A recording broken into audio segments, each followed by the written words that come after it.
कहानी का पूरा आनंद लेने के लिए इसके पिछले भाग को सुनना बिल्कुल भी मत भूलिएगा।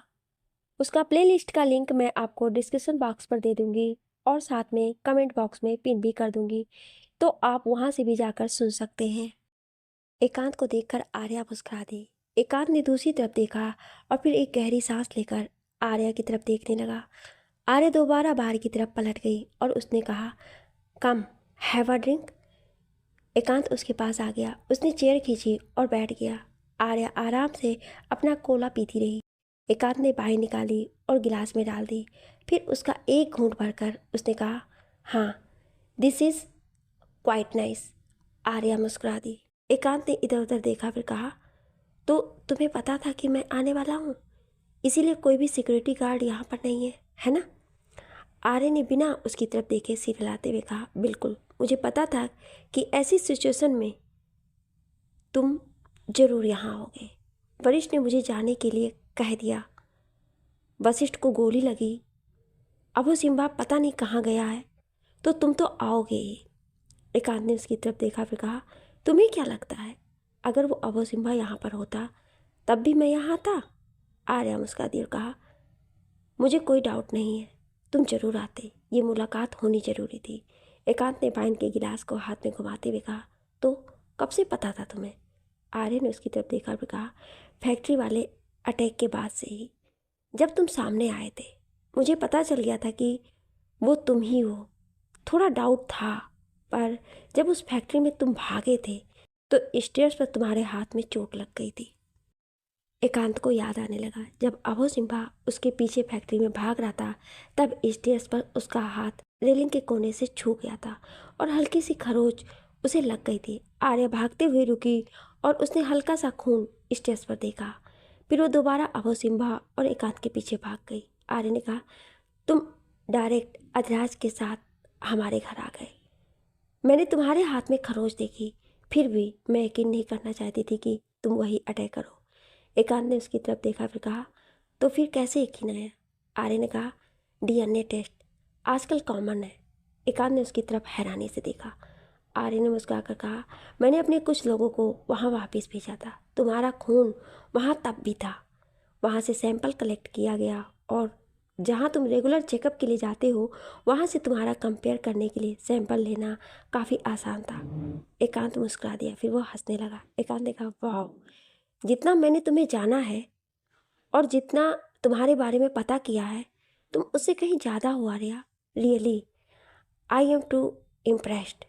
आर्या ने उसकी तरफ देखा, फिर कहा, नाउ इट्स योर टर्न एकांत। एकांत ने उसकी तरफ देखा तो आर्या ने कहा, क्यों, वाई? मुझे लगा था कि हम दोस्त हैं एकांत। एकांत ने उसकी बात सुनकर एक गहरी सांस ली, फिर वो उठ खड़ा हुआ। उसने आर्या की तरफ देखा और फिर कहा, आर्या, हम अब भी दोस्त हैं। अगर हम नहीं होते तो मैं अपने रास्ते में आने वाले हर ब्रेकर को हटा देता हूँ। वैसे ही कुछ मैं तुम्हारे साथ भी कर सकता था। आर्या भी उठ खड़ी हुई और उसने कहा, कोशिश तो की थी तुमने, बस तुम कामयाब नहीं हो पाए। एकांत ने मुस्कुरा कर कहा, या तुम्हें सच में लगता है कि अगर मुझे तुम्हें मारना होता तो तुम अभी तक जिंदा होती, या फिर तुम्हारे ये गार्ड मुझे राणा साहब तक पहुंचने से रोक पाते? आर्या ने कहा, ओ अटैक्स, उन्हें कैसे एक्सप्लेन करोगे तुम? एकांत ने कहा, पहला अटैक एलिवेटर, वो तुम्हारे लिए नहीं था, वो वजीर के लिए था। वो हमारे लिए खतरा बन चुका था, इसीलिए उसे ख़त्म करना ज़रूरी था, पर तुम बीच में कूद गई। इसमें मैं कुछ नहीं कर सकता था, पर बाद में पता चला कि वो हमारे खिलाफ नहीं तुम्हारे खिलाफ काम कर रहा था। आर्या चुपचाप सुनती रही। एकांत ने कहा, राणा साहब के पास आया तो मेरा इरादा उन्हें मारने का नहीं था। हम बस इतना चाहते थे कि तुम कुछ टाइम के लिए बस मेरे बारे में सोचो। जब मैं बिना कोई आवाज़ के तुम्हारे घर में घुस आया तो मेरा दिमाग खराब था कि मैं राणा साहब के कमरे में पहुंचकर कोई आवाज़ करता। एकांत ने इतना कहकर उसकी तरफ देखा, फिर कहा, तुम्हें फैक्ट्री बुलाने का भी यही रीज़न था, ताकि तुम्हारा फोकस मुझ पर हो जाए। आर्या, जितना तुम सोच रही हो ये उससे कहीं ज़्यादा गहरा है। यहाँ पर हर कोई अपना खेल खेल रहा है, मैं भी वही कर रहा हूँ। खैर, उस कार में टाइम बम लगा हुआ था, इसीलिए वो तुम लोगों के वहाँ पहुँचने से पहले ही ब्लास्ट हो गई, वरना तुम लोगों के कार में बैठने के बाद भी वो ब्लास्ट हो सकती थी। आर्या ने बाजू लपेट ली और फिर कहा, मतलब जो चूकें तुमसे हुई वो जानबूझकर तुमने खुद की? एकांत ने सिर हिलाया और कहा, आर्या, बचपन से लेकर आज तक तुम और अधिराज मेरे दो दोस्त रहे हो। मैं तुम लोगों को कैसे कुछ कर सकता हूँ? पर इतना कहकर वह आर्या के पास आया और उसने कहा, तुम मुझे बहुत परेशान कर रही हो, बहुत ज़्यादा, और मैं ज़्यादा देर तक खुद को काबू नहीं कर सकता। एकांत आर्या के बिल्कुल करीब खड़ा था। आर्या ना पीछे हटी और ना ही उसने नजरें झुकाई। वो सीधे एकांत की आंखों में आंखें डालकर उसे देख रही थी। आर्या ने कहा, तुम लोगों ने मेरे बाबा पर अटैक्स करवाया? एकांत ने कहा, वो कुछ ऐसा जान गए थे जो उन्हें नहीं जानना चाहिए था आर्या। इसीलिए मैं तुमसे बस यही चाहता हूँ कि रुक जाओ, वरना मैं भी उन लोगों को नहीं रोक पाऊंगा। आर्या ने उसकी तरफ देखा फिर कहा, मैं रुकने वालों में से नहीं हूँ एकांत, ये बात तुम भी जानते हो। मुझे बस यही जानना है कि जो हुआ वो क्यों हुआ। एकांत ने दोनों हाथों से उसका चेहरा पकड़ लिया और फिर उसने कहा, आर्या, तुम अगर ये सब जान गई तो तुम्हारे साथ भी वही होगा जो तुम्हारी आई और तुम्हारे बाबा के साथ हुआ। इसीलिए सुनो मेरी बात, सब खत्म करो और मेडिकल हाउस और सिक्योरिटी पर से अपना कब्जा छोड़ दो, वरना सब खत्म हो जाएगा। इससे पहले कि आर्या कुछ कहती, अधिराज झटके से दरवाज़ा खोलकर अंदर आया। वो एकांत को देखकर चौंक गया। एकांत ने उसकी तरफ देखा, फिर एक गहरी सांस ली। अधिराज ने कहा, एकांत, तुम यहाँ पर क्या कर रहे हो? एकांत ने उसे घूर कर देखा। वजीर चुपचाप वरिष्ठ की तरफ देख रहा था और वरिष्ठ सामने बैठा हुआ था। वजीर ने कहा, तो तुम्हारे कहने का मतलब है कि अनिकेत हमें धोखा दे रहा है? वरिष्ठ ने कहा, अगर मुझ पर भरोसा नहीं है तो सरकार की कंपनी के स्टॉक चेक कर लो। जब से अनिकेत दादा ने कंपनी ज्वाइन की है तब से लेकर अब तक स्टॉक बढ़े हैं या घटे हैं? वजीर ने सरकार की तरफ देखा। सरकार ने कहा, मतलब वो उस आर्या के साथ मिला हुआ है। वरिष्ठ ने चिढ़कर कहा, एक ही बात कितनी बार दोहराने के लिए कहोगे तुम मुझे? उसने बाबा यानी कि राणा साहब को बस पहले बता दिया था कि तुम उसे अप्रोच कर रहे हो। राणा साहब ने ही उसे यहाँ पर भेजा था और राणा साहब के अटैक के बाद आर्या ने उसे तुम लोगों के साथ रहने के लिए कहा। वजीर मुस्कुरा दिया। सरकार ने कहा, तुम्हें हंसी आ रही है? वजीर ने कहा, ये लड़की इतनी भी आसानी से हाथ नहीं आने वाली है। ये सुनिंदा से भी कहीं ज़्यादा साथी रहे। इतने दिन से ये तुम लोगों को बेवकूफ़ बना रही है और तुम लोग बन रहे हो। वाह! सरकार ने कहा, उसकी तारीफ करना बंद करो। ये अनिकेत, इसे तो मैं छोड़ूंगा नहीं। वजीर ने वरिष्ठ की तरफ देखा फिर कहा, तुम क्या चाहते हो? मुझे तो अपने 22 सालों का बदला लेना है, पर तुम क्यों आए हो? वरिष्ठ ने कहा, क्योंकि मैं अपने भाई को अपनी माँ और अपने पापा की तरह मरते हुए नहीं देख सकता। उसे आर्या की वजह से गोली लगी है और मेरे पापा ने राणा साहब को बचाने के लिए अपनी जान दे दी। अब बहुत हुआ, अब मेरा परिवार और ज़्यादा कुर्बानी नहीं देगा। वजीर ने कहा, और वशिष्ठ, उसका क्या? वो होश में आएगा तब क्या कहोगे? वरिष्ठ ने कहा, तब तक तो हम शायद आर्या का किस्सा ख़त्म कर चुके होंगे। बाकी मैं उसे संभाल लूँगा। और हाँ, मेरी एक और शर्त है। वजीर ने उसकी तरफ देखा तो वरिष्ठ ने कहा, मुझे एसआर चाहिए, पूरा का पूरा। सरकार ने कहा, मिल जाएगा, पर तुम हमें उसका इस्तेमाल करने दोगे? डील? वरिष्ठ ने कहा, डील। वजीर मुस्कुरा दिया। उसने कहा, लगता है कि ये कहानी बहुत जल्द ख़त्म होने वाली है। वरिष्ठ, सरकार और वजीर बाहर आ गए। सरकार ने वरिष्ठ से हाथ मिलाया और वजीर को लेकर चला गया। वरिष्ठ ने मुड़कर देखा तो सामने आदित्य और मलिक खड़े थे। वरिष्ठ ने एक गहरी सांस ली फिर कहा, तुम लोग मुझे ऐसे क्यों देख रहे हो? आदित्य ने कहा, वरिष्ठ सर, आप भी आखिरकार हार मान ही गए, है ना? वरिष्ठ ने उसकी तरफ देखा तो आदित्य ने कहा, मैंने आपसे कुछ नहीं कहा, हमेशा सही वक्त का इंतज़ार करती रही, पर मुझे नहीं पता था कि मैं आपसे ये बात किस तरह करूँगी। वरिष्ठ ने एकदम से कहा, आदित्य? आदित्य ने वरिष्ठ को टोकते हुए कहा, वरिष्ठ सर, मुझे खुद पर शर्म आती है कि मैंने आप जैसे इंसान से प्यार किया। आप चाहे कुछ कहें, पर मैंने देखा है आर्या हमेशा आपके साथ खड़ी रही है। उसने कभी आपको छोटा नहीं समझा। जब भी किसी ने पूछा तो उन्होंने कहा कि वो भाई हैं मेरे। राणा सर की डांट आपके साथ मिलकर खाई और आपने क्या किया? ज़रूरत पड़ने पर उनका साथ छोड़कर आपने उनके दुश्मनों के साथ हाथ मिला लिया जाकर। मुझे नहीं पता था कि आप इतने कमज़ोर और डरपोक निकलेंगे। वरिष्ठ ने कहा, आदित्य, एक बार खुद को मेरी जगह रख कर देखो। मेरा भाई इस वक्त ज़िंदगी और मौत से लड़ रहा है, तुम समझो मुझे भी। आदित्य ने तेज आवाज़ में कहा, अब तक मैं आपको समझ ही रही थी वरिष्ठ सर, इसलिए मैंने कुछ नहीं कहा। आपने आर्या को बाहर निकाल दिया, तभी मैंने कुछ नहीं कहा। यहाँ आपके साथ रही क्योंकि मुझे लगा आपको ज़रूरत है मेरी, पर अब और नहीं। मैं प्यार में अंधी होकर हर एक गलत चीज़ में आपका साथ नहीं दे सकती, माफ़ करिए मुझे। इतना कहकर उसने हाथ जोड़ दिए। वरिष्ठ उसकी तरफ बढ़ा तो अदिति एक कदम पीछे हट गई। वरिष्ठ रुक गया। अदिति ने मलिक की तरफ देखा और फिर कहा, अंकल क्या आप मुझे मेरे घर छोड़ देंगे? मलिक ने हाँ में सिर हिला दिया। अदिति ने वरिष्ठ की तरफ देखा और फिर वहाँ से चली गई। मलिक भी वरिष्ठ को देखता हुआ चला गया। वरिष्ठ ने एक गहरी सांस ली और फिर वहाँ रखे बेंच पर बैठ गया। एकांत ने अधिराज की तरफ देखा, फिर उसने कहा, तुम यहाँ पर क्या कर रहे हो? अधिराज ने कहा, मैं यहाँ आर्या से मिलने आया था, पर बाहर गार्ड्स ने कहा कि कोई अंदर नहीं जा सकता, लाइट्स ऑफ है। और तुम कब आए? जब मैं गया तो तुम यहाँ नहीं थे और ना ही मुझे रास्ते में मिले। फिर कब आए? और यहाँ पर तुम ऐसे क्यों बात कर रहे थे आर्या से? एकांत ने गिलास उठाते हुए कहा, अधिराज रिलैक्स, बहुत बहुत सवाल पूछते हो तुम, जस्ट रिलैक्स। अधिराज ने कहा, आर्या वो अटैकर यहाँ पर आने वाला है। एकांत ने कहा, अटैकर? हमने तो किसी अटैकर को नहीं देखा। अधिराज ने एकांत की तरफ गौर से देखा, फिर कहा, एकांत सच सच बताओ क्या चल रहा है यहाँ पर? एकांत ने कहा, कुछ नहीं चल रहा है, मैं बस आर्या से मिलने आया था। बातों ही बातों में हम इमोशनल हो गए, दैट्स इट। अधिराज ने आर्या की तरफ देखा, फिर कहा, आर्या एकांत जो बोल रहा है वो सही बोल रहा है क्या? ये सच में यहाँ तुमसे मिलने आया था? आर्या ने एकांत की तरफ देखा। एकांत उसकी तरफ देखकर मुस्कुरा दिया। इससे पहले कि आर्या कुछ कहती, दरवाज़ा फिर खुला और अभय सिम्हा अंदर आया। उसने अंदर आते ही एकांत और आर्या को साथ खड़े देखा और फिर कहा, आर्या? एकांत ने गहरी सांस ली, फिर कहा, hush, I hate being disturbed. ये दोनों हर वक्त यहाँ भटकते रहते हैं। अभय सिम्हा ने कहा, आर्या तुम ठीक हो? आर्या ने सिर हिला दिया। अधिराज ने कहा, यहाँ पर कोई नहीं है सिवाय।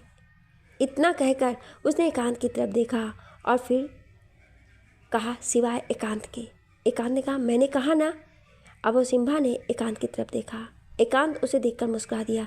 तभी अचानक अभय सिम्हा की नज़र उसके हाथों पर गई। अभय सिम्हा एक कदम पीछे हटा और उसने एकांत पर गन तान दी।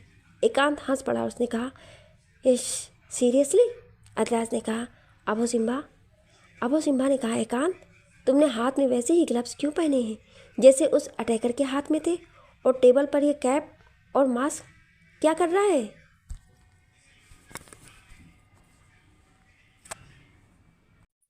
अधिराज ने एकांत के हाथ और टेबल पर देखा और उसने भी हैरानी से कहा, एकांत? आर्या एक कदम आगे बढ़ी और कहने लगी, अभय सिम्हा मेरी बात तो सुनो तुम। उसके कहते कहते ही एकांत ने उसके गले में बाजू डाल दी और उसकी कनपट्टी पर गन रख दी। अधिराज और अभय सिम्हा दोनों चौंक गए। उन दोनों ने एकदम से साथ में कहा, आर्या? एकांत ने अपनी पकड़ को कसते हुए कहा, वहीं खड़े रहो, वहीं, वरना तुम जानते नहीं हो कि मैं क्या क्या कर सकता हूँ। अधिराज ने तेज आवाज़ में कहा, पागल हो गए क्या? एकांत क्या कर रहा है? एकांत ने कहा, मैं जो कर रहा हूँ वो इस वक्त बिल्कुल सही है और गलती तुम दोनों की है। तुम लोगों को मेरे और आर्या के बीच में नहीं आना चाहिए था। अब जो भी हो रहा है उसके जिम्मेदार तुम हो गए। अभय सिम्हा ने गन एकांत पर तानी हुई थी। आर्या अभय सिम्हा की तरफ देख रही थी। उसने मन ही मन कहा, अभय सिम्हा मेरी तरफ देखो, look at me, just look at me. Abhay Simha चौंक उठा। उसने आर्या की तरफ देखा। आर्या ने गहरी सांस ली और फिर हाँ में सिर हिलाया। इसके बाद उसने अपने हाथ की तरफ देखा। अभय सिम्हा ने भी उसके हाथ की तरफ देखा। आर्या ने फिंगर क्रॉस की और मुट्ठी बंद कर ली। अभय सिम्हा ने हैरानी से उसकी तरफ देखा। उसे याद आने लगा जब वो आहान बनकर इस घर में आया था और उसे गोली लगी थी। आहान स्टेज पर जा रहा था। तभी आर्या ने कहा, तुम पागल हो क्या? अभी अभी घाव भरा है और तुम अभी से वापस ड्यूटी ज्वाइन करना चाहते हो? नहीं, बिल्कुल भी नहीं। आहान ने कहा, मैं बिल्कुल ठीक हूँ, don't worry, I can handle it. Arya ने कहा, ठीक है, पर मेरी तरफ देखो। इतना कहकर उसने हाथ आगे किया और फिर फिंगर क्रॉस करके मुट्ठी बंद कर ली। आहान ने कहा, ये क्या था? आर्या ने कहा, ये हम तीनों का मतलब मेरा, वरिष्ठ और वशिष्ठ का सीक्रेट कोड है। इसका मतलब है कि सब ठीक है, पर तुम जहाँ पर हो वहीं रुक जाओ। तो जब भी मैं ये इशारा करूँ तो तुम समझ जाना कि सब सही हो रहा है और वहीं पर रुक जाना, ओके। आहान मुस्कुरा दिया। अब वो सिम्बा यादों से बाहर आया। उसने आर्या की तरफ देखा तो आर्या ने हाँ में सिर हिला दिया। एकांत ने कहा, मैं ये सब पुश नहीं करना चाहता था, पर तुम लोगों ने मुझे मजबूर कर दिया। खैर, मैं अब आर्या को लेकर जा रहा हूँ। गॉड्स को बुलाने और पीछे आने से पहले सोच लेना कि क्या होगा इसका। इतना कहकर एकांत पीछे हटने लगा। अधिराज ने कहा, आर्या, और एक कदम आगे बढ़ा। तभी अभो सिम्हा ने उसे पकड़ लिया। उसने अभो सिम्हा की तरफ देखा तो अभो सिम्हा ने कहा, वो आर्या के साथ कुछ भी कर सकता है, इस वक्त शांत रहो। एकांत आर्या को लेकर पीछे हटने लगा। अधिराज और अभो सिम्हा वहीं खड़े रहे। एकांत आर्या को लेकर पीछे आ गया। उसने वहाँ कार खड़ी की थी। एकांत ने आर्या से कहा, मैं ये सब इतनी जल्दी नहीं करना चाहता था, पर तुमने मजबूर कर दिया। इतना कहकर उसने जेब से कुछ निकाला। आर्या ने कहा, एकांत तुम। उसके कहते कहते एकांत ने उसके नाक पर रुमाल रख दिया।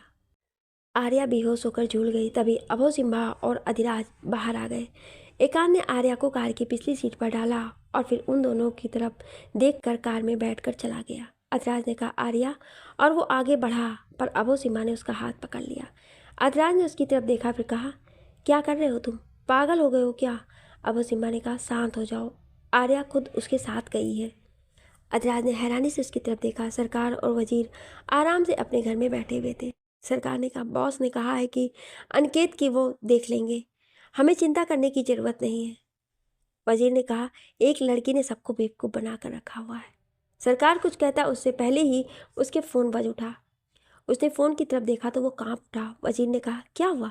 सरकार ने कहा, उसे चुप रहने को कहा और फिर फ़ोन उठाकर कहा, एकांत।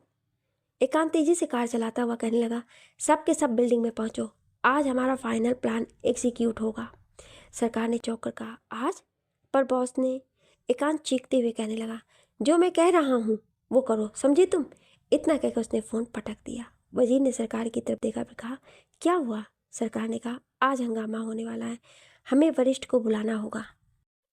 वजीर हैरानी से उसकी तरफ देखने लगा। अधिराज और अभो सिम्हा कार की टेक लगाकर खड़े थे। अधिराज ने एक गहरी सांस ली और फिर कहा, तो तुम्हारे कहने का मतलब है कि आर्या खुद उसके साथ गई? अभो सिम्हा ने बिना उसकी तरफ देखे हाँ में सिर हिला दिया। अधिराज ने कहा, तुम्हें कैसे पता चला? अभो सिम्हा ने एक गहरी सांस ली, फिर कहा, आर्या ने कहा। अधिराज ने कहा, कब कहा? कब, कैसे, कहाँ?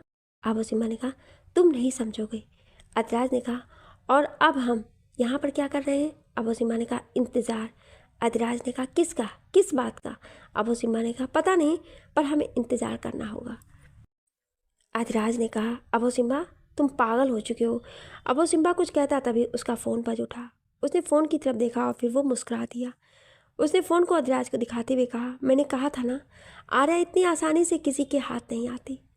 अधिराज ने फ़ोन की स्क्रीन की तरफ देखा तो वो चौंक उठा। अधिराज ने कहा, ये तो अभो सिम्हा ने फ़ोन को जेब में डाला और फिर कहा, लेट्स गो, हमें चलना होगा। अधिराज हैरान परेशान सा कार में सिर हिलाते हुए बैठ गया। अभो सिम्हा भी कार में बैठ गया। अधिराज ने कुछ सोचते हुए अपनी सीट बेल्ट पहन ली। अभो सिम्हा ने भी सीट बेल्ट पहनी और फिर उसने अधिराज की तरफ देखा। फिर वो मुस्कुरा दिया और उसने कार आगे बढ़ा दी। आर्या को होश आया तो उसकी आंखों में अभी भी भार पड़ रहा था। उसका सिर भी बहुत भारी था। फिर उसे याद आया कि एकांत ने क्या किया था। उसने बड़ी मुश्किल से आंखें खोली तो उसने एक खाली अपार्टमेंट के बड़े से खाली हॉल के बीचों बीच खुद को पाया। वो कुर्सी पर बैठी हुई थी। उसके ठीक सामने एक कांच का मेज़ था और सामने एक बड़ा सा काला सोफा। उसने इधर उधर देखा तो सामने शीशे की दीवारें थीं। उन्हीं एक दीवार के सामने खड़ा था एकांत मित्तल। उसके हाथ में कॉफ़ी का काला मग था और वो शहर की रोशनियों को घूर रहा था। उसकी पीठ थी आर्या की तरफ। आर्या ने हिलने की कोशिश की तो उसे महसूस हुआ कि जिस कुर्सी पर वो बैठी थी उस कुर्सी के पीछे की तरफ उसके हाथ बंधे हुए थे, उसके पैर भी बंधे पड़े थे। आर्या ने हाथों को खोलने की कोशिश की। एकांत ने बिना पीछे देखे कहा, कोई फ़ायदा नहीं है। आर्या रुक गई और उसने एकांत की तरफ देखा। एकांत पलट गया। वो आर्या को देखकर मुस्कुरा दिया। फिर वो आर्या की तरफ आया। उसने मग टेबल पर रखा और खुद सोफे पर बैठ गया। आर्या उसकी तरफ देखती रही और फिर वो मुस्कुरा दी। एकांत ने उसकी तरफ देखा और फिर कहा, तुम मुस्कुरा रही हो, कमाल है। मुझे लगा था कि तुम कुछ करने की कोशिश करोगी, धमकियाँ दोगी, पर तुम मुस्कुरा रही हो। आर्या ने उसकी तरफ देखा, फिर कहा, क्यों, धमकियों को सुनना चाहते थे? एकांत ने गहरी सांस ली और फिर पीछे सोफे पर पसर गया। उसने कहा, तुम्हारी धमकियों और गुस्से से मुझे डर नहीं लगता। पर इतना कहकर वो सीधा होकर बैठ गया और उसने कहा, ये जो तुम्हारी चुप्पी और मुस्कान है, ये बहुत खतरनाक है। आर्या हंस दी। फिर उसने इधर उधर देखा और फिर कहा, मैं जिंदा हूँ मतलब? तुम्हारा एंड प्लान मुझे मारने का नहीं था। एकांत ने उसकी तरफ देखा, फिर कहा, तुम्हें मारना ही होता तो हमारे पास कई मौके थे। हम चाहते तो उस अबू सिम्बा के हाथों भी तुम्हें मरवा सकते थे, पर हम तुम्हें कभी मारना ही नहीं चाहते थे। हालांकि हमने सोचा था कि अपने डैड के कोमा में जाने के बाद तुम कुछ हमारे काम आओगी, पर तुम तो अपने बाबा से भी 2 कदम आगे निकली। कभी कभी तो मुझे इतना स्ट्रगल करना पड़ा तुम्हें जिंदा रखने के लिए। कि आर्य ने उसकी आंखों में सीधा देखकर कहा, क्यों क्यों बचा रहे थे? एकांत ने मुस्कुरा कर कहा, वही रीजन था जो अधिराज के पास था तुम्हें बचाने का। तुम मेरी इकलौती दोस्त थी आर्या, मेरी पहली और आखिरी। मैं किसी भी कीमत पर अपनी सबसे अच्छी दोस्त को खोना नहीं चाहता था। पहले तो मुझे लगा था कि अधिराज डबल गेम खेल रहा है तुम्हारे साथ, पर नहीं, वो तुम्हें हमसे बचाने के लिए हमारे साथ ही डबल गेम खेल रहा था। आर्या चुप कर गई, उसने कुछ नहीं कहा। एकांत ने कहा, हम अपना मेन प्लान अभी एग्जीक्यूट नहीं करने वाले थे, पर आर्य ने उसे टोकते हुए कहा, पर मेरी वजह से करना पड़ा, क्योंकि तुम्हें सोचा नहीं था कि मुझे पता होगा कि अटैकर तुम हो। एकांत ने कुछ पल उसे देखा, फिर कहा, यार तुम कैसे इतनी समझदार हो? अब कैसे नहीं किसी को तुम पर प्यार आएगा, बोलो? आर्या ने इधर उधर देखा, फिर कहा, बाकी के लोग कहाँ हैं तुम्हारे? एकांत ने फिर से कॉफ़ी का मग उठा लिया और फिर चुपचाप कॉफ़ी पीने लगा। आर्या उसे देखती रही और फिर वो भी चुप हो गई। उसे पता था कि एकांत जवाब नहीं देगा।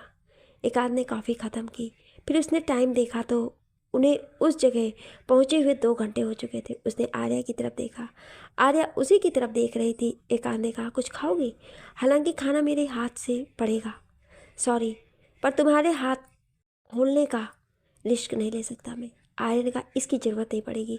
इतना कहकर आर्या ने अपने हाथ आगे किए और रस्सी एकांत के पास फेंक दी। फिर उसने आराम से अपने पैरों की रस्सी खोली और वो उठ खड़ी हुई। एकांत ने उसकी तरफ देखा, फिर वो हंस पड़ा।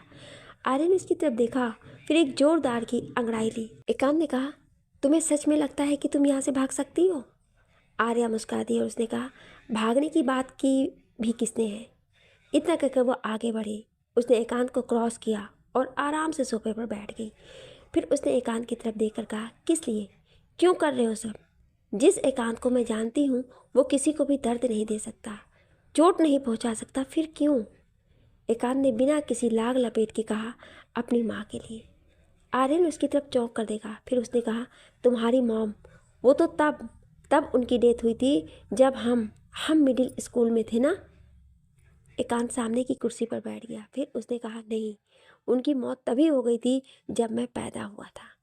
आर्य ने हैरानी से उसकी तरफ देखा, फिर कहा, मैं मित्तल का बेटा नहीं हूँ आर्या, उसने मुझे गोद लिया था, या फिर यूं कह लो कि उसे मुझे गोद लेना पड़ा था। एकांत ने इतना कहकर आर्या की तरफ देखा, फिर कहा, मैं उस इंसान का बेटा हूँ जो इस सब के पीछे है, जो ये सब इतने सालों से कंट्रोल कर रहा है। आर्या ने चौंक कर उसकी तरफ देखा, फिर कहा, तुम बॉस? नहीं, ये नहीं हो सकता। एकांत ने गहरी सांस लेकर कहा, मुझे भी तब पता चला जब मेरी मुंह बोली माँ की मौत हुई थी। मुझे हमेशा लगता था कि जैसे कि वो मुझसे डरती है, पर उनकी मौत के बाद मुझे पूरा यकीन हो गया था कि वो मुझसे बस डरती थी। आर्या सोच में डूब गई। एकांत ने कहा, और हाँ, तुम्हारी आई की मौत की भी यही वजह है। वो मेरे बारे में जान गई थी और इसकी वजह कमिश्नर की गलती थी। तुम्हारी आई ने एक बात जानी और फिर वो सारी बातों के पीछे पड़ गई, इसलिए उन्हें रास्ते से हटाना पड़ा। इतना कहकर एकांत ने आर्या की तरफ देखा। आर्या की आंखों में कोई भाव नहीं था। आर्या ने गहरी सांस ली, फिर कहा, तो मेरी आई की मौत की वजह तुम थे? एकांत ने कहा, नायक की मौत और तुम्हारे बाबा का कोमा में जाना, वो भी मेरी वजह से था। आर्या उठ खड़ी हुई, उसने एकांत की तरफ देखा। एकांत मुस्कुरा दिया। तभी दरवाज़ा खुला और सरकार अंदर आया। उसके पीछे वजीर और कमिश्नर थे। कमिश्नर ने आर्या की तरफ देखा और वो तेजी से आर्या की तरफ बढ़ा। सरकार ने उसकी तरफ देखा, फिर कहा, कमिश्नर नहीं। कमिश्नर उसके कहते कहते ही आर्या के पास आ गया। आर्या ने उसकी तरफ देखा। कमिश्नर ने आर्या को एक पल के लिए देखा, फिर एकदम से उसे जोर से तमाचा मार दिया। आर्या ने अपना हाथ अपने गाल पर रख दिया। कमिश्नर ने उसे उसके बालों से पकड़ लिया। आर्या का सिर पीछे हो गया और उसके मुंह से एक भी सिसकी नहीं निकली। कमिश्नर ने कहा, तेरी वजह से, सिर्फ तेरी वजह से मेरा बेटा मुझसे दूर हो गया। पहले तेरी माँ की वजह से मेरा भाई मुझसे दूर हुआ और आज तू मेरे और मेरे बेटे के बीच आ गई। मन तो करता है कि तुझे अभी मार डालूं। एकांत जरा सा हंसा। सरकार ने कहा, उसकी तरफ देखा और फिर वो एकदम से कमिश्नर की तरफ बढ़ गया। उसने कहा, कमिश्नर छोड़ो उसे, पागल हो गए हो क्या? अगर जान प्यारी है तो छोड़ो उसे। कमिश्नर ने आर्या के बाल और जोर से खींच लिए। कमिश्नर ने कहा, इस लड़की को आज मैं जिंदा नहीं छोड़ूंगा। एकांत ने उसकी तरफ देखा। तभी अचानक उसने गन निकाली और कमिश्नर की कनपटी पर लगा दी। वजीर आराम से सब देख रहा था। एकांत ने कमिश्नर से कहा, तुम्हारे पास 3 सेकंड है, उसे छोड़ो वरना गोली चलाने में मुझे 3 सेकंड भी नहीं लगेंगे। कमिश्नर ने कहा, पर एकांत ने कहा, 1 2। उसके 2 गिनते ही कमिश्नर ने आर्या को छोड़ दिया। एकांत ने उसकी तरफ देखा और फिर कहा, तुम्हारे हाथ खुले हैं ना, फाइट बैक कर सकती हो तुम। मैं बिल्कुल नहीं रोकूंगा तुम्हें इन बेवकूफ़ों को मारने से। आर्या ने गुस्से में उसकी तरफ देखा। सरकार ने कहा, एकांत, हम इस सब के लिए तैयार नहीं थे, यूँ अचानक तुमने हमें बुला लिया, आर्या को यहाँ पर ले आए। एकांत ने कहा, सब तुम्हारे बेटे की वजह से हुआ है सरकार। वजीर ने सरकार की तरफ देखा, फिर कहा, मुझे तो पहले ही शक था उस पर कि वो आर्या को कुछ ज़्यादा ही पसंद करता है। सरकार ने एकांत की तरफ देखा और फिर वो घुटनों पर बैठ गया। उसने कहा, माफ़ कर दो, वो बेवकूफ़ है एकांत, पर तुम्हारा दोस्त है, उसे माफ़ कर दो, प्लीज़ माफ़ कर दो, मैं उससे बात करूँगा। एकांत ने कहा, ये सब करने की ज़रूरत नहीं है, वो मेरा दोस्त है इसीलिए ज़िंदा है। इतना कहकर उसने कमिश्नर की तरफ देखा और फिर कहा, जिस चीज़ के लिए तुम्हें कहा था वो लाए हो? कमिश्नर ने कहा, मित्तल सारी चीज़ें लेकर आता ही होगा। उसका इतना कहना था कि दरवाज़ा खुला और मित्तल अंदर आ गया। उसने सबकी तरफ देखा, फिर वो आगे आ गया। उसने एकांत की तरफ देखा और उसे एक फाइल दे दी। एकांत ने उसे घूरा और फिर कहा, मुझे लगता है कि तुम्हारी बेटी दोबारा अपनी औकात भूल गई है ना? मुझे पता चला कि पूजा की वजह से ही हमें ये सब करना पड़ रहा है। कितने लड़कों के पीछे पागल होती है वो। मित्तल ने सर झुका लिया। एकांत ने फाइल आर्या के सामने फेंकी, फिर कहा, साइन इट। आर्या ने फाइल की तरफ देखा, फिर कहा, क्या है ये? एकांत ने कहा, पढ़ लो। आर्या ने उसकी तरफ देखा और फिर फाइल उठा ली। फाइल को पढ़ने के बाद आर्या ने सबकी तरफ देखा, फिर कहा, क्या बकवास है ये? मित्तल उसके पास आया। उसने कहा, शांत शांत छोटे राणा साहब, इतनी भी कोई बड़ी बात नहीं है ये। आर्या ने फाइल फेंकते हुए कहा, ये तुमने सोच भी कैसे लिया? एकांत ने गहरी सांस ली, फिर कहा, इतनी भी कोई बड़ी बात नहीं है, मैं सिर्फ इतना चाहता हूँ कि तुम मेडिकल हाउस के अपने सारे शेयर वरिष्ठ और मित्तल के नाम पर ट्रांसफ़र कर दो, साथ ही साथ एसआर सिक्योरिटी भी, और इसके साथ एक कंफर्मेशन लेटर भी कि आज के बाद तुम और राणा फैमिली का एसआर सिक्योरिटी के साथ कोई लेना देना नहीं है, ना ही मेडिकल हाउस के साथ। आर्या ने उसकी तरफ देखा, फिर कहा, क्यों क्यों चाहिए तुम्हें ये सब, किस लिए? वजीर ने कहा, तुम्हें क्या लगता है आर्या, इतने सालों से हम राणा साहब क्यों कर रहे थे? It's for business. आर्या ने उसकी तरफ देखा तो सरकार ने कहा, अरे छोटी सी राजकुमारी को कुछ समझ नहीं आ रहा है, मैं हूँ ना, मैं समझाता हूँ। इतना कहकर उसने आर्या की तरफ हाथ बढ़ाया कि एकांत ने कहा, सरकार। सरकार ने उसकी तरफ देखा, फिर अपना हाथ पीछे कर लिया। सरकार ने कहा, वो इसलिए कि हमें अपना सारा बिजनेस उस मेडिकल हाउस के जरिए ही करना पड़ता है। एकांत ने कहा, थैंक्स टू राणा साहब, उस मेडिकल हाउस की पहुंच काफ़ी ऊपर तक है। जब राणा साहब ने ये बिज़नेस शुरू किया था तब से ही हमारा बिज़नेस भी शुरू हो गया था। राणा साहब की पीठ पीछे हमने काफ़ी सारे डॉक्टर को खरीद लिया।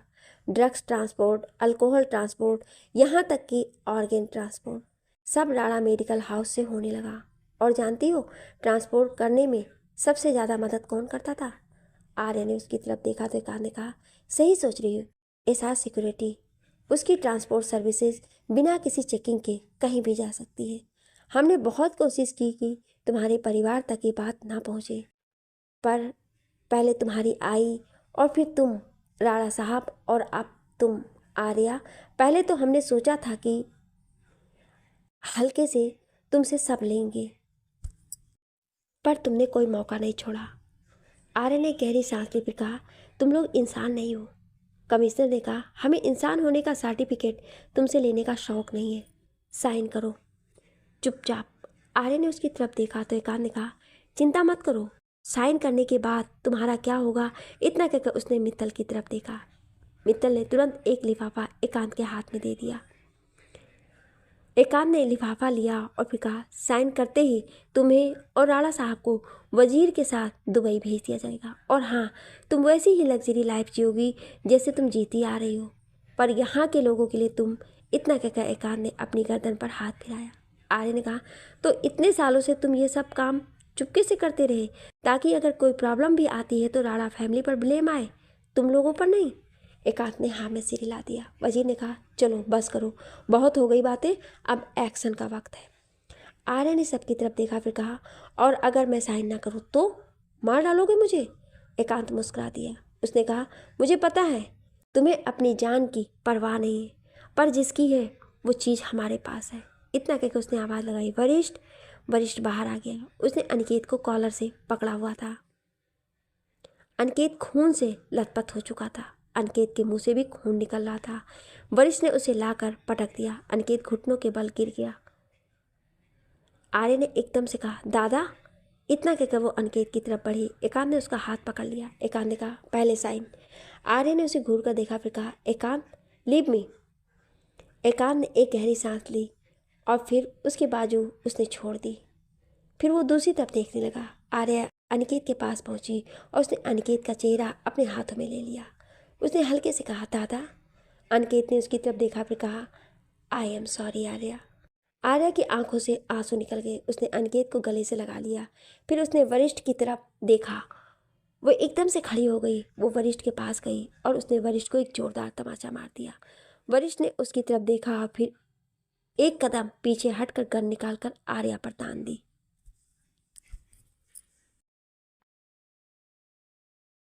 आर्या ने एकदम से कहा, वरिष्ठ। वरिष्ठ की गन की नोक पर आर्या थी। आर्या की आंखें लाल हो चुकी थी। एकांत ने कहा, वरिष्ठ गन नीचे करो। वरिष्ठ ने कहा, हम इसके बिना भी मेडिकल हाउस और एसआर सिक्योरिटी को पा सकते हैं। एकांत ने कहा, अगर ऐसा होता तो हम कब का कर चुके होते। मेरी बात सुनो और गन नीचे करो, अभी और इसी वक्त। तभी आर्या ने गन की नोक पकड़ी और अपने माथे पर लगा ली। आर्या ने कहा, चलाओ गोली, मुझे भी देखना है कि तुम कहाँ तक गिर सकते हो। सरकार ने कहा, इन दोनों भाई बहन के चक्कर में हम सब मरेंगे। एकांत ने चीख कर कहा, वरिष्ठ पुट डाउन योर गन। वरिष्ठ ने गन नीचे नहीं की। आर्य ने भी आंखें नहीं झपकाई। एकांत एक कदम आगे बढ़ा ही था कि वो रुक गया। मित्तल और कमिश्नर ने एक साथ कहा, बॉस। वजीर भी खड़ा हो गया। सरकार भी चौंक कर उस तरफ देखने लगा। वरिष्ठ के पीछे एक साया खड़ा था। उसे देखकर आर्या ने गन की नोक छोड़ दी। वरिष्ठ ने भी पीछे मुड़कर देखा। वो साया अंधेरे से चलता हुआ बाहर आया। उसे देखकर सब चौंक उठे। सामने नायक खड़ा था। उसे देखकर वरिष्ठ की सांसें मानो रुक गई। वो एक कदम पीछे हट गया। आर्या ने नायक की तरफ देखकर कहा, नायक। नायक मुस्कुराकर बाहर आ गया। उसने आर्या की तरफ देखा, फिर कहा, कैसे हो मेरे बच्चों, बड़े दिनों बाद मुलाकात हुई है ना। आर्या को कुछ याद आया और फिर उसने कहा, तुम्हारा पूरा नाम। नायक ने उसे टोकते हुए कहा, महेंद्र। महेंद्र नायक। जिस ब्रेसलेट के बारे में तुम सोच रही हो वो मेरा ही था। इतना कहकर उसने वरिष्ठ की तरफ देखा, जो हक्का बक्का होकर उसकी तरफ देख रहा था। नायक ने कहा, क्या सोच रहे हो, जिस बाप का अंतिम संस्कार खुद अपने हाथों से किया वो सामने जिंदा कैसे खड़ा है। नायक ने मुस्कुराकर कहा, हमने मेडिकल हाउस के डॉक्टर को यूं ही थोड़े खरीदा है। इतना कहकर वो आगे आकर बैठ गया। अनिकेत ने उसकी तरफ देखा। नायक ने उसकी तरफ देखा और फिर कहा, अरे अरे वरिष्ठ, क्या हालत कर दी है अपने भाई की तुमने। गलत बात है ये तो नहीं सिखाया था मैंने तुम्हें। आर्य ने अटकते हुए कहा, एकांत। एकांत आपका बेटा। नायक ने एकांत की तरफ देखा और फिर उसने कहा, एकांत मेरे और मेरे पहले प्यार की निशानी है, पर तुम्हारे बाप ने अपने वसूलों के चलते उसे जेल भिजवा दिया। क्यों? क्योंकि वो मदद कर रही थी मेरी। उस दादा साहिब और राणा साहब ने मिलकर हमेशा मुझे और बाकियों को अपने नीचे समझा। अपने पैसों को रौब झाड़ते रहे और हम क्या थे, बस एक कठपुतली। मैंने अपने प्यार को खो दिया और उस औरत से शादी करनी पड़ी जिसे मैं कभी और प्यार करता ही नहीं था। वरिष्ठ चुपचाप सब सुन रहा था। नायक ने उसकी तरफ देखा और फिर कहा, मैंने कभी तुम्हारी माँ की कोई कमी नहीं रखी, ना ही तुम्हें पालने में, और मुझे खुशी है कि तुम भी अपने बाप के नक्शे कदम पर चल रहे हो। वजीर ने नायक की तरफ देखा और फिर कहा, मरने का नाटक क्यों किया? नायक ने मुस्कुराकर कहा, वो दादा साहिब, उसके पास बहुत सबूत हो गए थे मेरे खिलाफ। क्या करता, बूढ़े को मारना इतना भी आसान नहीं था, इसलिए खुद को ही मारना पड़ा। इतना कहकर उसने आर्या की तरफ देखा और फिर कहा, चलो अब तो सब राज खुल चुके हैं ना आर्या, अब चुपचाप साइन कर दो। आर्या चुपचाप खड़ी रही तो नायक ने कहा, लगता है एक तोहफा काफ़ी नहीं है तुम्हारे लिए। इतना कहकर उसने ताली बजा दी। एक आदमी व्हील चेयर खींचते हुए बाहर आया। आर्या और अनिकेत चौंक उठे। व्हील चेयर पर राणा साहब पड़े हुए थे। आर्या ने लगभग चीखते हुए कहा, बाबा। इतना कहकर वो आगे बढ़ी, पर उस आदमी ने राणा साहब पर गन तान दी। नायक ने बहुत आराम से कहा, तुम्हारा एक कदम कई जिंदगियां ख़त्म कर सकता है और बचा भी सकता है। अब फैसला तुम्हारे हाथ में है। एकांत ने आर्या की तरफ देखा, फिर कहा, खेल ख़त्म हुआ आर्या। आर्या उसकी तरफ देखकर मुस्कुरा दी। उसने कहा, नहीं, खेल तो अभी शुरू हुआ है। इतना कहकर उसने पीछे मुड़कर देखा। आर्या ने कहा, अपनी घड़ी में कहा, 9। इससे पहले कि कोई कुछ समझ पाता, वरिष्ठ ने एकदम गोली राणा साहब के साथ खड़े आदमी पर चला दी। नायक चौंक उठा। वो जैसे ही उठा, वजीर ने उस पर गन तान दी। एकांत भी हैरान हो गया। उसने अपनी गन निकाल ली, पर अचानक से गोली चली और गन उसके हाथ से छिटक गई। सामने के दरवाजे से अभो सिम्हा और अधिराज अंदर आ गए। उन दोनों के पास गन थी। नायक ने वजीर की तरफ देखा, फिर कहा, तुम इनके साथ मिले हुए हो? वजीर ने मुस्कुराकर कहा, तो क्या मुझे अपनी तरह समझ रखा है क्या? एकांत एक कदम आगे बढ़ा, पर आर्या ने कहा, पीछे रहो, वरना वजीर के अंदर बहुत गुस्सा है, वो एक सेकंड भी नहीं लगाएगा गोली चलाने में। वरिष्ठ ने अनिकेत की तरफ देखा और फिर कहा, दादा अब उठ भी जाओ। अनिकेत ने अपनी गर्दन घुमाई और फिर उठ खड़ा हुआ। उसने अपने कपड़ों की तरफ देखा, फिर कहा, सारे कपड़े खराब हो गए। सरकार ने अधिराज की तरफ देखा। अधिराज ने गन तानी हुई थी। अधिराज ने कहा, आई एम सॉरी पापा, पर आपने कोई रास्ता ही नहीं छोड़ा। अभो सिम्हा ने सबकी तरफ देखा, फिर कहा, इन्हें कुछ समझ नहीं आ रहा आर्या, कुछ तो समझाओ। आर्या ने गहरी सांस ली, फिर कहा, तुम्हें सच में लगता है कि एकांत मुझे यहाँ पर ले आएगा और मैं चली आऊँगी? नायक, इतने साल तुम हमारे साथ रहे और फिर भी हमें समझ नहीं पाए।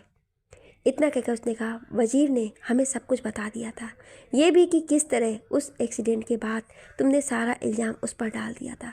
मुझे याद था कि उसने मुझे एक्सीडेंट के टाइम बचाया था, इसीलिए मैंने उसे नहीं मारा। जब वो वापस आया बाबा साहेब के बारे में सुनकर, तो भी वो तुम्हारी नज़रों में आ गया। उसके बाद वजीर को मैंने ही भगाकर सरकार के पास भेजा। सरकार ने हैरानी से सबकी तरफ देखा तो अधिराज ने कहा, ऐसे मत देखिए, आप सबसे इजी टारगेट हैं। आर्या ने आगे कहा, इस कहानी को ख़त्म करना बहुत मुश्किल था। हमें पता था कि तुम ऐसे बाहर नहीं आओगे, कुछ बड़ा दाना फेंकना पड़ेगा। नायक ने उसकी तरफ देखा, फिर वरिष्ठ की तरफ देखकर कहा, तो तुम लोग कभी लड़े ही नहीं? वरिष्ठ ने कहा, मुझे आपको जिंदा देखकर कोई हैरानी नहीं हुई। मैं और आर्या शुरू से जानते थे कि आप जिंदा हैं।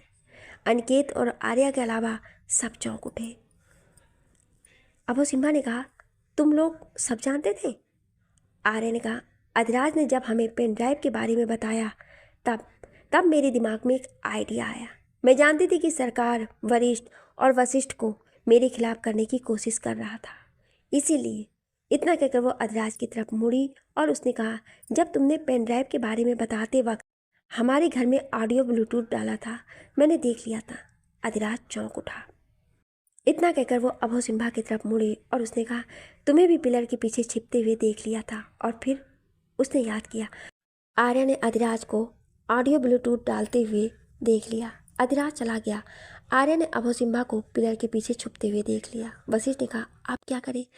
आर्या ने एकदम से फ़ोन लिया। उसने जल्दी से कुछ टाइप किया और दोनों भाइयों को दिखाया।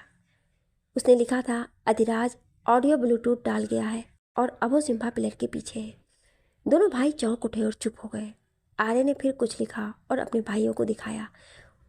उसने लिखा था, वरिष्ठ पेन ड्राइव को लाने के लिए मना करो, कहो कि खतरा है बहुत। वरिष्ठ ने सिर हिलाया और पेन ड्राइव लाने के लिए मना कर दिया। उसके बाद तीनों भाई बहन अपने कमरे में चले गए। वहाँ पहुँचकर आर्य ने वजीर को फ़ोन लगाया। वजीर के फ़ोन उठाते ही आर्य ने कहा, मुझे आपकी मदद चाहिए। वजीर ने कहा, प्लान तैयार है। आर्य ने कहा, हाँ, बस वरिष्ठ और वशिष्ठ को मनाना है। वजीर ने कहा, ठीक है, मुझे बता देना। आर्य ने फ़ोन काटा और दोनों भाइयों को डेन में आने का मैसेज किया। कुछ देर बाद तीनों भाई बहन डेन में बैठ गए थे। वरिष्ठ ने कहा, तो प्लान के मुताबिक तुम पेन ड्राइव लेने जाओगी जहाँ वशिष्ठ को गोली लगेगी और इस बात पर हम दोनों का झगड़ा होगा। आर्या ने हाँ में सिर हिला दिया। वशिष्ठ ने कहा, पर गोली मुझे क्यों लगेगी? मुझे भी लड़ना है आर्या के साथ। वरिष्ठ ने कहा, क्योंकि हमें पता है तू एक्टिंग नहीं कर पाएगा। लड़ते वक्त या तो हंस देगा या कुछ और ही बोल देगा। आर्या ने उन दोनों की तरफ देखा और कहा, तुम लोग ठीक तो रहोगे ना? आई मीन एंड है इस कहानी का, और नायक चाहे जो भी है वो पापा है तुम लोगों के। वशिष्ठ ने कहा, और कातिल भी। इतने लोगों को मार चुके हैं, अब बस हुआ आर्या।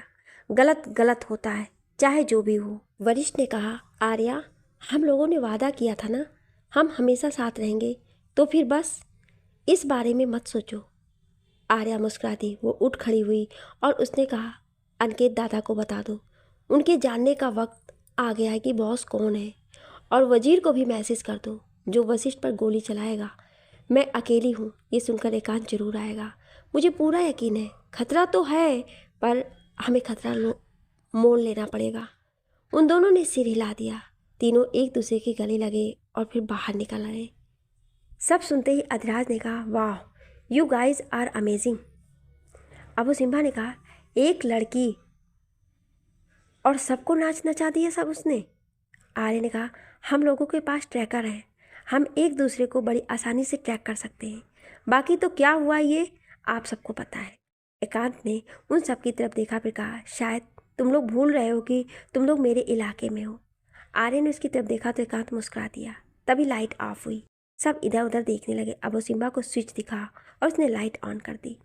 जब उसने सामने देखा तो पूजा उस पर गन ताने खड़ी थी।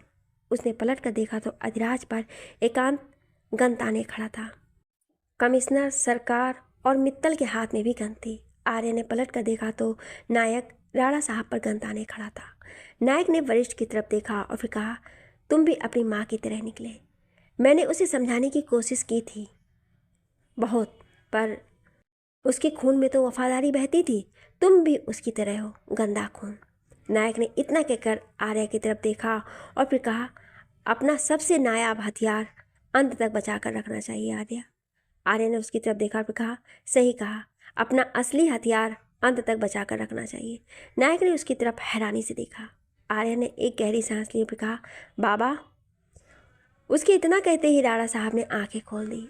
उन्होंने नायक की तरफ देखा, फिर वो उठ खड़े हुए। नायक की गन हाथ से गिर गई। वरिष्ठ, अनिकेत और आर्या के अलावा सब चौंक उठे। नायक ने अटकते हुए कहा, राणा साहब। राणा साहब मुस्कुरा दिए। आर्या ने सबकी तरफ देखा, फिर याद करने लगी। नायक को भी याद आने लगा, जब उसने हमला करवा दिया था वो कार में राणा साहब के ऊपर आ गया था और उसने गन निकाल कर राणा साहब को गोलियां मार दी थी। राणा साहब ने उसकी तरफ देखा तो नायक ने कहा, मैं जानता हूँ कि तुम सब जानते हो, तो ऐसे मत देखो।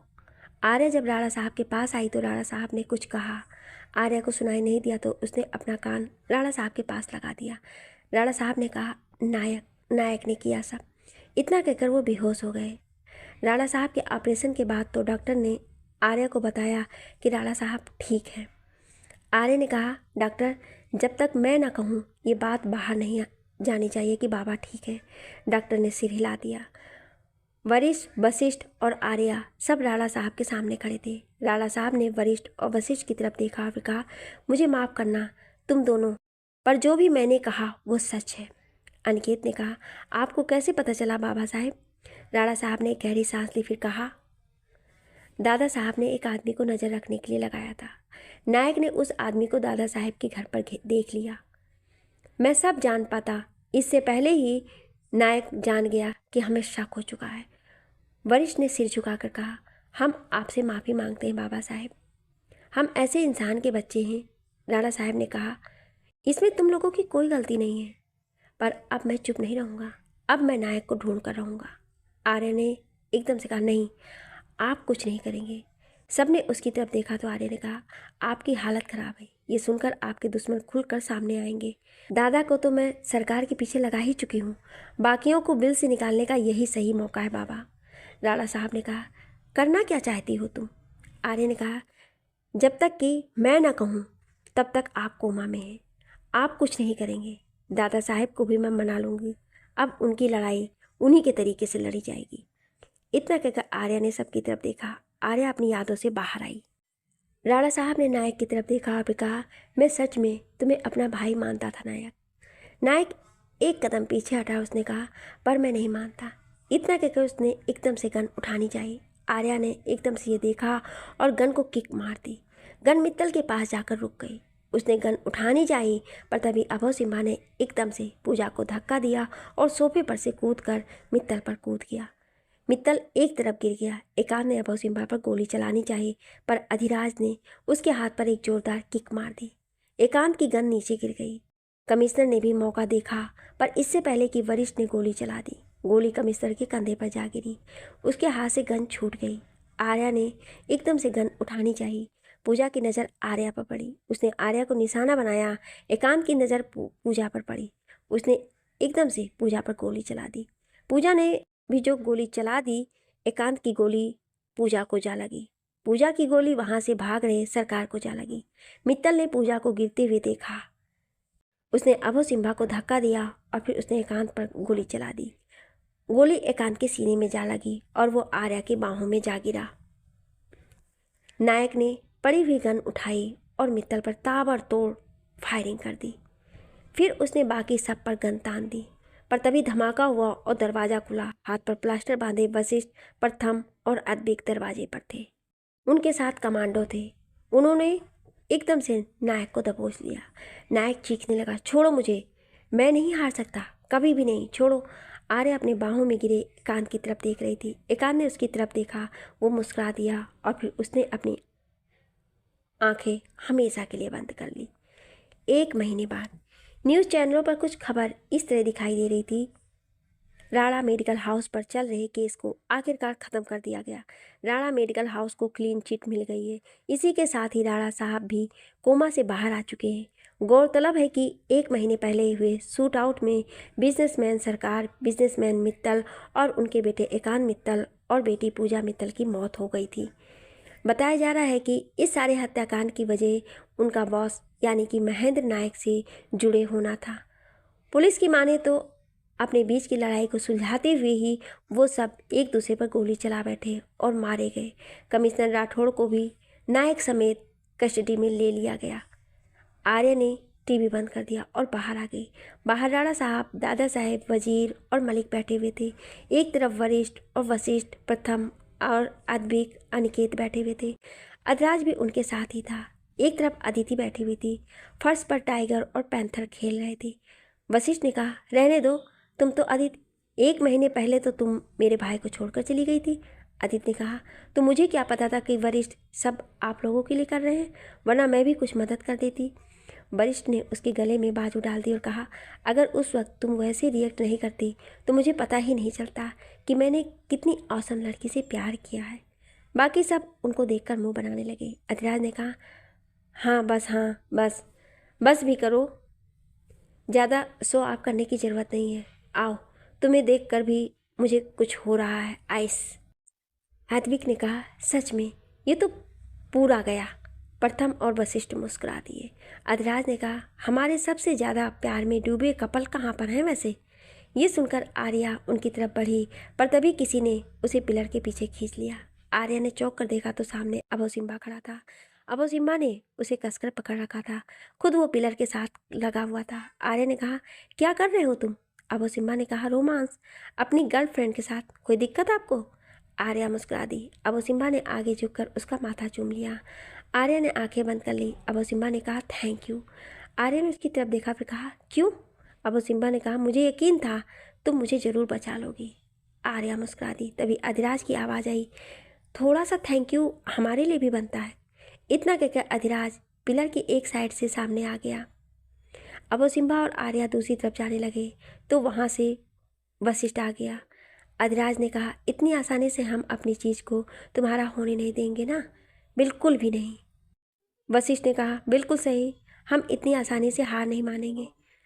अब सिम्बा ने कहा, गाइस, मैं इससे पहले कि वो कुछ कहता उन दोनों ने अब सिम्बा को पकड़ लिया। अधिराज ने आर्या से कहा, तुम हमारे सबसे हैंडसम बडी को हमसे नहीं छीन सकती, बिल्कुल भी नहीं। आर्या ने हैरानी से उसकी तरफ देखा। अब सिम्बा हंस पड़ा। वशिष्ठ ने कहा, हम अपने अबो सिम्बा को तुम्हें नहीं देंगे। इतना कहकर वो अबो सिम्बा को बाहर ले आए। सब उस तरफ देखने लगे। आर्या भी बाहर आई। उसने कहा, तुम दोनों तो गए। इतना कहकर वो उन दोनों के पीछे भागने लगी। थोड़ी देर बाद सब एक दूसरे के साथ मस्ती करने लगे। वजीर, मलिक और राणा साहब, दादा साहब, वो उन लोगों को देख रहे थे, उनको हंसते हुए, उनको एक दूसरे के गले लगते हुए। वो जानते थे कि अब सब ठीक होगा, वो सब इसी तरह हंसते रहेंगे। आपको ये कहानी कैसी लगी कमेंट करके ज़रूर बताइएगा, और ऐसी ही कहानियाँ सुनने के लिए हमारे चैनल को सब्सक्राइब जरूर करें। Thank you.